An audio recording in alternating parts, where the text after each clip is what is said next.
안진걸 민생경제연구소장 연결돼 있습니다. 소장님 안녕하십니까?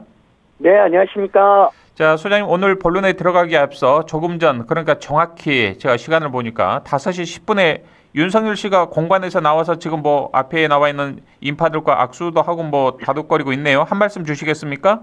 아니, 인파들하고 인사도 하고 다독거리고, 그건 뭐 누가 보면 뭐 개선 장군인지 알겠네요.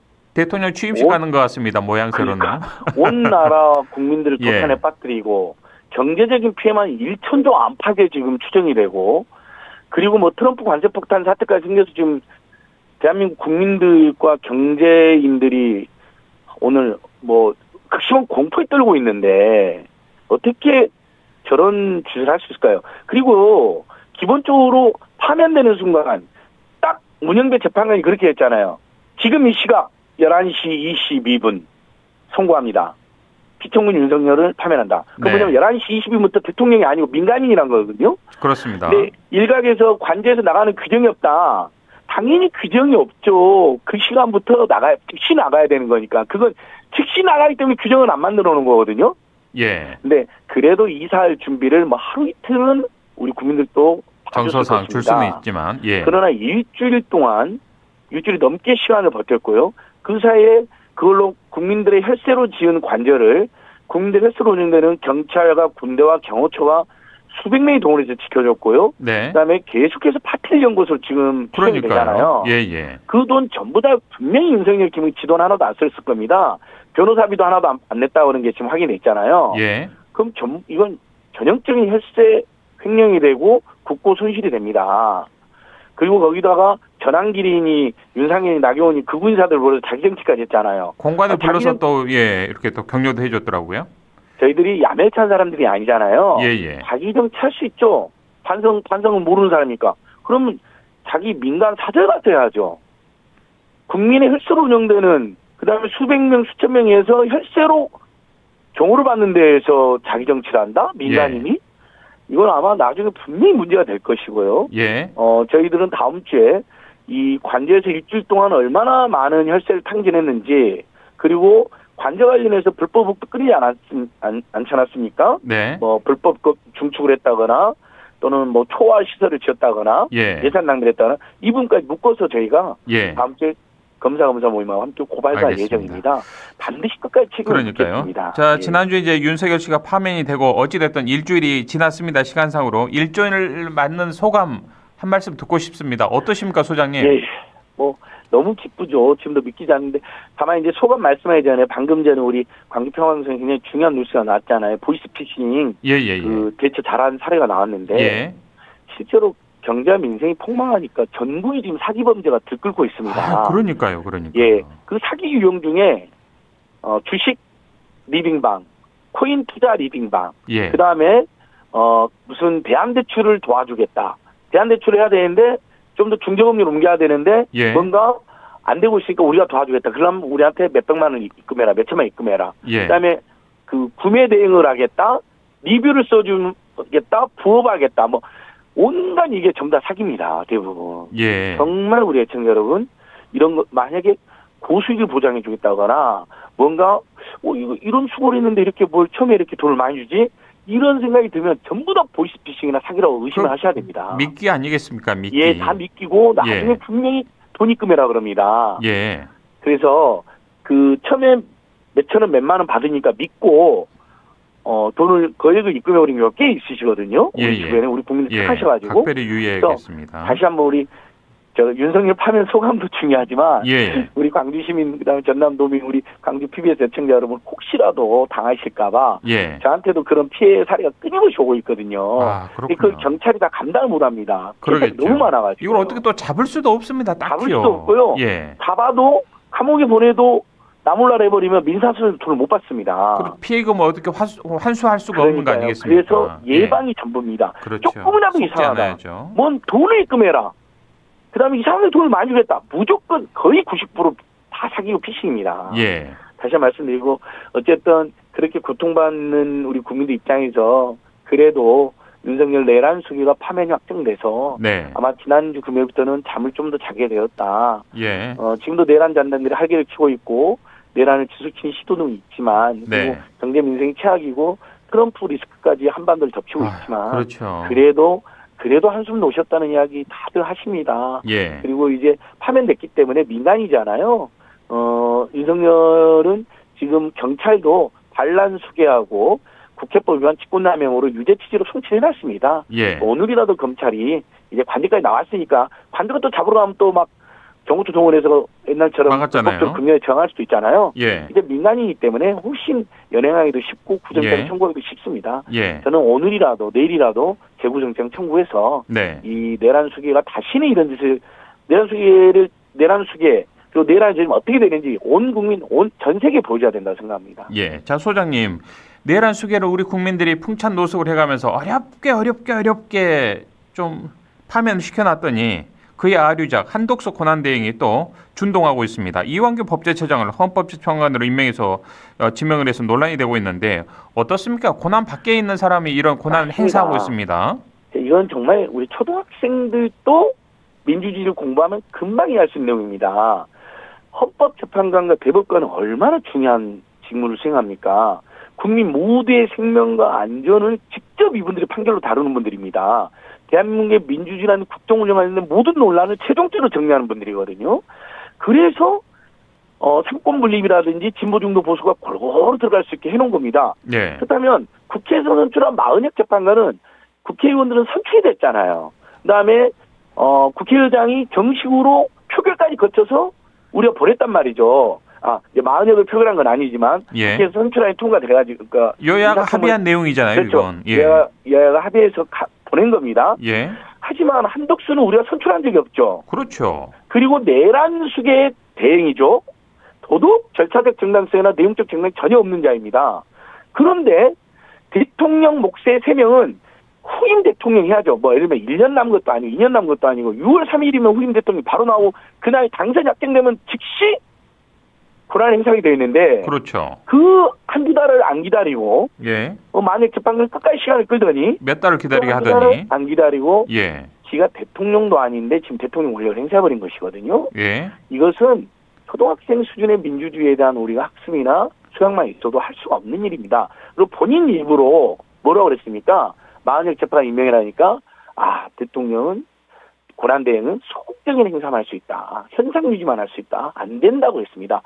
국회가 선출한 사람도 안 된다는 사람이 자기가 대통령도 아닌데 3명, 2명이나 임명을 한다?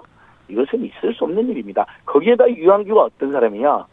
12.3 불법 내란 계엄 이후에 안가해동에 참여한 사연방 중에 하나입니다. 그리고 법을 해석하는 법제처장이 계속해서 윤석열의 불법 행위와 비리와 내란 행위를 적극적 비호하는 자입니다. 40년 친구일 뿐만 아니라요. 이런 사람을 어떻게 헌법재판소에서 내란으로 파면시킨 사람을 어떻게 다시 헌법재판소의 판결을 불복하고 내란이 아니다, 불법이 아니다고 주장한 사람을 헌법재판을 보낼 수가 있습니까? 그럼 헌법재판소를 파괴하려고 짓밟으려고 하는 또 다른 내란 행위거든요.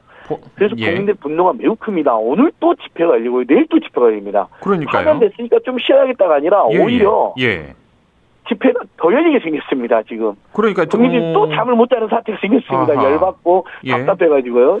내일 또 그렇지 않아도 제가 이제 그 다음 여쭤볼 질문이 그 내용인데요. 내일도 우리 시민들의 집회와 대응도 계속된다는데 어떤 취지로 집회가 이어지는지 모르겠습니다. 원래는 그 소식도 있던데요. 원래는 윤석열 파면 이후에 내란 잔당들의 내란 지속 시도, 그다음에 윤석열의 재구속을 통해서 내란의 불씨를 완전히 꺼뜨리고 내란을 깔끔하게 종식시키는 것. 그다음에 이제 우리 사회가 내란 중심으로 그칠 게 아니라 이참에 민주주의든 민생이든 평화 인권의 문제든 정말 우리 국민들이 살기 좋고 상식과 공정함이 철저히 통하는 그런 좋은 사회를 만들자, 사회 대결하자. 이걸 이제 호소하고 염원하는 집회를 하려고 했는데 한덕수가 느닷없이 이완규 등 2명을 거의 극보수 재판관 2명을 지명하고 심지어 행안부 장관, 국방부 장관까지 앞으로는 임명할 태세거든요. 이 행안부 장관이 선거 관리를 맡는 사람 아닙니까? 그렇죠. 근데 내란 수계의 2인자였고 내란 대행자였던 한덕수가 다시 행안부 장관, 국방부 장관을 세운다? 이거 굉장히 황당한 일이 발생하는 거거든요. 선거를 중립적으로 관리 안 할 수도 있고요. 예. 부정선거, 관건선거를 할 수도 있고, 거기다가 국방부 장관과도 또 어떻게 뭐 2차 비상계엄이라든지, 물론 한덕수는 할 수 권한도 없지만 뭔가를 또 꾀할 수가 있습니다. 그래서 지금 우리 국민들이라든지 전국의 시민사단체는 비상이 걸린 것이죠. 이완규를 임명하고부터가 내란을 지속시켰다는 음모이고, 예. 거기에 더 큰 적극적 역할을 행사해서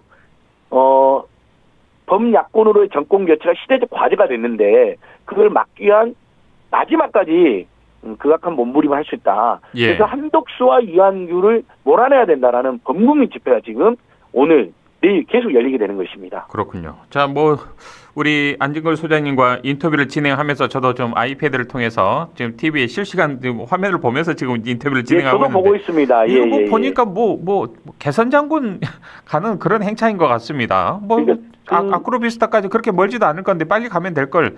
굉장히 지금 퇴근길에 엄청 또 이 민폐를 끼치고 있는 모습 보여주고 있습니다. 이 5시라는 시간도요. 뭡니까 이거 관련 빨리 가든지. 본인들이 뭐 퇴근 기피한다 했는데 그게 거짓말입니다. 예. 서울 수도권은 금요일 날은 여러 가지로 예를 들면 조퇴를 했던, 반차를 썼던, 아니면 뭐 휴가를 냈던 해서 시골을 내려가는 분들, 또는 뭐 부모님 뵈러 가는 분들, 또는 여행 가는 분들로 4시, 5시면 이미 강남 일대 굉장히 교통이 밀립니다. 예. 그 시간을 왜 택합니까?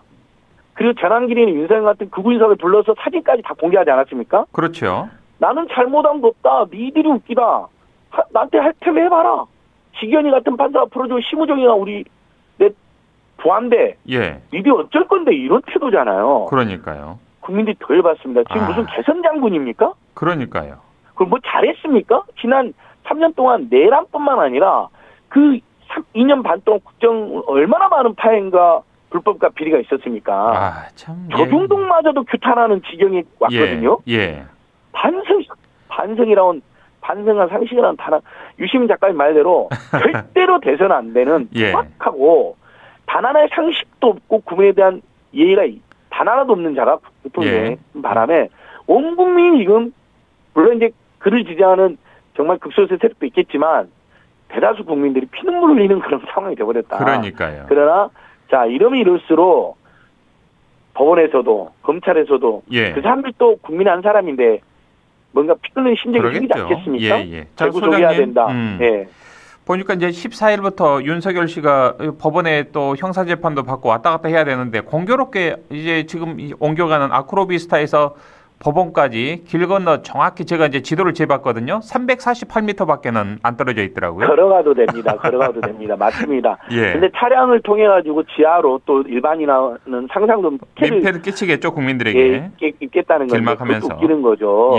왜냐면 조용히 경호원들하고 가면 사실 우리 국민들 중에 누가 이해를 합니까? 그렇죠. 더더욱이나 탄핵을 지지하는 국민들은 완전 평화시만 하지 않습니까?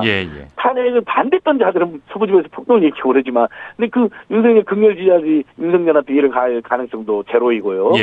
한편 뭐 그렇지만 뭐 어쨌든 법원 자체에서 경호 때문에 일반인의 피해가 지상으로 하면 있을 수 있다기 때문에 특혜가 하더라도 좋습니다. 그것까지는 눈 감아줄 수 있는데 중요한 것은 재구속이 돼야 된다는 것입니다. 아니 자기 부하들 더서는 안 되겠죠. 자기 부하들 그다음에 죄 없는 군인들이 지금 얼마나 많은 사람들이 가담되어 있고 구속되어 있고 불구속으로 재판에 넘겨졌습니까? 자, 소장님 그리고요. 뭐 내란의 수괴인 윤석열은 좀 풀어주고 이렇게 활보하고 마치 개선 장군처럼 좀 이렇게 행세를 하고 있는데 송영길 대표는 검찰이 도주 우려가 있다며 보호석을 허락해서는 안 된다 이런 좀 주장을 하고 있는데 너무 어처구니가 없지 않습니까? 그러니까요. 한 말씀 해주십시오. 1심 때 보석으로 나와가지고 그렇죠. 재판을 얼마나 성실히 받았습니까? 어딜 도망을 가야 그랬습니까? 무슨 증거면허가 그랬습니까? 압수액도 100군데 내놨습니다. 그 증언이라고는 이정근 씨의 증언이 하나 있는데 다른 증언 하나도 없고 그 사람 지금 검찰 편 잘 들어주고 있습니다. 어디서 증거인멸이 발생하고 도망을 간다는 프랑스에 제발로 걸어왔고 검찰에도 제발로 출석하지 않았습니까? 몇 번이나 제발 빨리 수사해달라고. 그리고 뭐 이분이 내란 수괴 얘기를 합니까? 내란 수괴는 저러고 떵떵거리도 아니고 이채양명주 비리의 주인공인 김건희는 소환조차 못하는 정치검찰이 세상에 항소심에서 이제는 복역도 이미 했습니다. 상당 기간 동안. 그렇죠. 복역도 한 번도 안 한 것도 아닙니다. 항소심 때 방어권 행사하고 또 어쨌든 자그마한 정당이지만 소나무당 대표, 야당 대표로 있으니 정치 활동도 하면서 옥중 출마도 보장해달라는데 했었지 않습니까? 그러니까요. 예. 그걸 지금 검찰이 반대하니까 법원이 검찰의 눈치를 보고 있는 건데 저희들이 오늘 면회도 갔다 왔는데요. 예. 어쨌든 다음 주 초에는 꼭 보소로 나와서 시민의 한 사람으로서 시민들도 만나고 또 작은 야당이지만 야당 대표로서 이번 대선에서도 범야권 공조에 하실 수 있도록 본인도 꼭 그걸 하고 싶어 하십니다. 네. 그리고 흉악범죄도 아닙니다. 이른바 문제가 됐던 돈 봉투는 깔끔하게 무죄가 됐습니다. 결국은 정치검찰이 별건의 수사를 해서 싱크탱크의 후원금을 정치범 위반으로 본 건데 이건 굉장히 많은 논란이 있고 저희들이 보기에는 이건 정말 정적을 제거하기 위해서 억지로 기소한 것이거든요. 네. 그래서 항소심에서도 무죄 나올 가능성도 높다고 보는데 방어권 행사했도록 빨리 보석으로 풀어달라. 예. 아니 명태균 씨도 보석으로 풀어주지 않았습니까? 그렇죠. 김영선 파렌턴 범죄자 중에 김영선도 보석으로 풀어주고요. 그래서 법원이 빨리 다음 주에는 보석을 해달라고 강력히 호소하고 촉구하는 기자회견도 제가 했습니다. 예. 자, 소장 그리고 윤석열 씨의 이제 파면으로 양평고속도로도 그렇죠. 뭐 김건희를 중심으로 한 국정농단도 그렇죠. 여러 가지 진상 규명에 대한 여론도 들끓고 있지 않겠습니까? 이런 부분 낱낱이 밝혀져야죠. 예, 맞습니다. 그 윤석열이 선거 때 했던 수없이 많은 거짓말들, 그 저희들이 고발했더니 한 200페이지가 되더라고요. 굉장합니다. 장모와 10원 한 정 피해준 적 없다. 주가 조작은 결혼 전에 벌어진 일이다. 4천만 원 손해봤다. 그 다 거짓말이거든요. 뭐 구약증서를 달달 내고 다 거짓말이잖아요. 그러니까 이제 그런 부분들 제가 다 고발해놨고요. 불법 선거사무소를 운영했다는 의혹도 아주 구체적인 팩트로 당시에 윤석열 선보원의 내부 관계자가 공익제보를 해서 폭로가 되었고요. 그 다음에 뭐 아까 말씀드린 내란 수개뿐만 아니라 군사반란, 국회법 위반, 직권남용도 전부 다 경찰이 유죄치도 송치를 해놨습니다. 그리고 이태양명주 사건도 얼마나 심각한 사건들입니까? 거기에 주가 조작, 장부 조작도 우리 국민들이 다 알고 있는데 이것은 지금이라도 검찰이 맘만 먹으면요 바로 구속시킬 수 있습니다. 그리고 서울 양평 고속도로 같은 경우도 그동안 윤석열, 김건희가 정권을 장악하기 위해서 수사가 전혀 안 됐던 거잖아요. 진상규명 안 됐던 건데 상당히 저희들이 많이 밝혀냈습니다. 전체 노선을 55%를 변경하고 2천억이 더 드는 공사를 왜 합니까? 그러면 고난도 아니잖아요. 그렇게 되면 예타까지 통과한 것인데 그래서 이 부분에 대해서도 아마 진상규명 여론도 올라가고 있고 윤석열이 파면됐기 때문에 이제 곧 있으면 윤석열, 김건희 제도했던 정말 끔찍한 일들이 만천하에 전 국민에게 다 드러날 거라고 제가 확신하고 있습니다. 자, 소장님 그런가 하면 현재 우리 대한민국의 위기 기업이 금융위기 때보다도 더 많다고 들었습니다. 정말 큰 좀 위기 상황인데 그 실태가 어느 정도입니까? 그 상황이요. 자, 이게 이제 우리나라 전국은행연합회가 대출해주지 않습니까? 기업에. 이분들이 대출 관리를 하기 위해서 리스크 관리를 해야 되니까 부실징후 기업이 될 가능성이 큰 기업이라고 분류를 합니다. 이런 항목이 있습니다. 이게 무려 2,339곳이라고 집계가 된 겁니다. 작년 말에요. 근데 이게 어느 정도 맞냐면 재작년보다 24%가 급증했고요. 거기다 비상경까지 생겼으니까 지금은 더 급증했겠죠. 그다음에 글로벌 금융위 충격에도 2009년에는 1,844곳이었고 코로나19 직후인 2020년 2,067곳이었습니다. 코로나 때랑 금융위 때문에 더 많은 것입니다. 그러니까 우리가 지금 요즘에 그런 이야기 하잖아요. 많은 건데 코로나 때문에 힘들고 IMF 때문에 힘들다 그러잖아요. 그게 통계로 딱 잡힌 거죠. 그러니까 정말 대한민국은 어마어마한 위기에 놓여 있습니다. 이럴 때일수록 제1야당 대표 이재명을 욕하는 국민의 행태는 정말 문제가 있는 겁니다. 윤석열이 망친 경제 본인들이 반성해야죠. 그리고 오히려 이럴 때일수록 이제 여야가 없어졌지만 어쨌든 원내 정당일수록 경제 민생에 대해서는 힘을 합치고 야당 대표 욕만 할 게 아니라 경제 민생을 살리는데 좀 정책 경쟁해라. 정책 내놔라. 기업들 다 죽고 소장 다 죽고 있다. 뭐 하고 있냐? 국민은 도대체 뭐 하고 있냐? 이런 지적을 제가 하지 않을 수가 없습니다. 자, 최근에 극심한 경제 위기에 현대판 장발장이라 불리는 이른바 생계형 범죄가 꽤 늘었다고 들었습니다. 10만 원 이하 소액절도 범죄가 최근 다시 급증하고 있다면서요? 문재인 정부 들어서 가지고요. 그래도 코로나19 지원금도 주고 복지 민생 대책이 많이 나와서 2018년 기준으로 10만 원 이하 소액절도로 적발되신 분들이 4만 명으로 줄어들었습니다. 그 전에 한때 세계 그 금융위기 때는 2009년도에 15만 명까지 올라갔다가요. 그런데 갑자기 윤석열 정권 들어서 계속 급증을 하더니 작년에 무려 11만 명 가까이 급증을 했습니다. 2배가 넘게 뛰었잖아요. 아니 우리 국민들이 갑자기 도둑놈이 될 리가 없잖아요. 근데 진짜 너무 먹고 살기도 힘들고 여기 보면 걸린 분들 보면요. 아이들 분유값이 없어서 분유 훔치다 걸린다든지. 정말 생계형 노모나 문제군요. 노부랑 함께 먹을 게 없었고 먹을 걸 훔치다 걸렸다든지 이런 사례가 지금 수두룩하거든요. 예. 갑자기 우리 국민들이 강도가 되고 도둑질을 하는 사람이 없잖아요.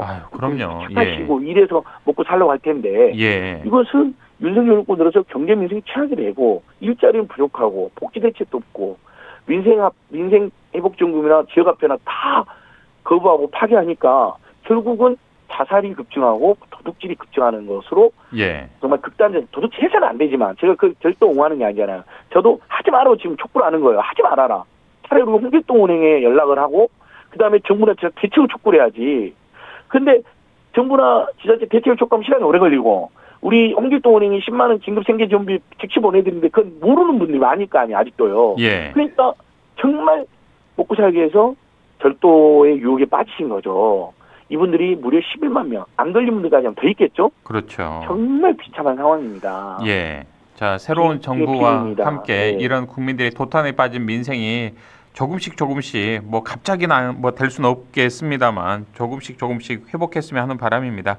자, 맞습니다. 그리고 홍길동은행이 있으니 제발 극단적 선택이나 범죄 유혹에 빠지지 마시고 너무 배가 고프고 막 얘가 굶주리고 있으면 정말 뭐라도 하고 싶죠. 저도 그 심경을 모르는 바는 아닙니다만 그래도 지자체 긴급 복지 대책이 있는지 제가 또 홍길동은행에서 가족 숫자들을 만약에 3인이다 그러면 30만 원도 제가 긴급히 보내드리거든요. 저희들한테 연락을 해서 어쨌든 극단적 선택은 하지 마시고 알겠습니다. 범죄 유혹에 빠지지 마시고 한 번 더 저희 용기를 내서 더 버텨보시고 이겨내자고 제안드리고 싶습니다. 알겠습니다. 소장님 오늘 말씀 여기까지 듣겠습니다. 고맙습니다. 감사합니다. 지금까지 안진걸 민생경제연구소장과 함께했습니다.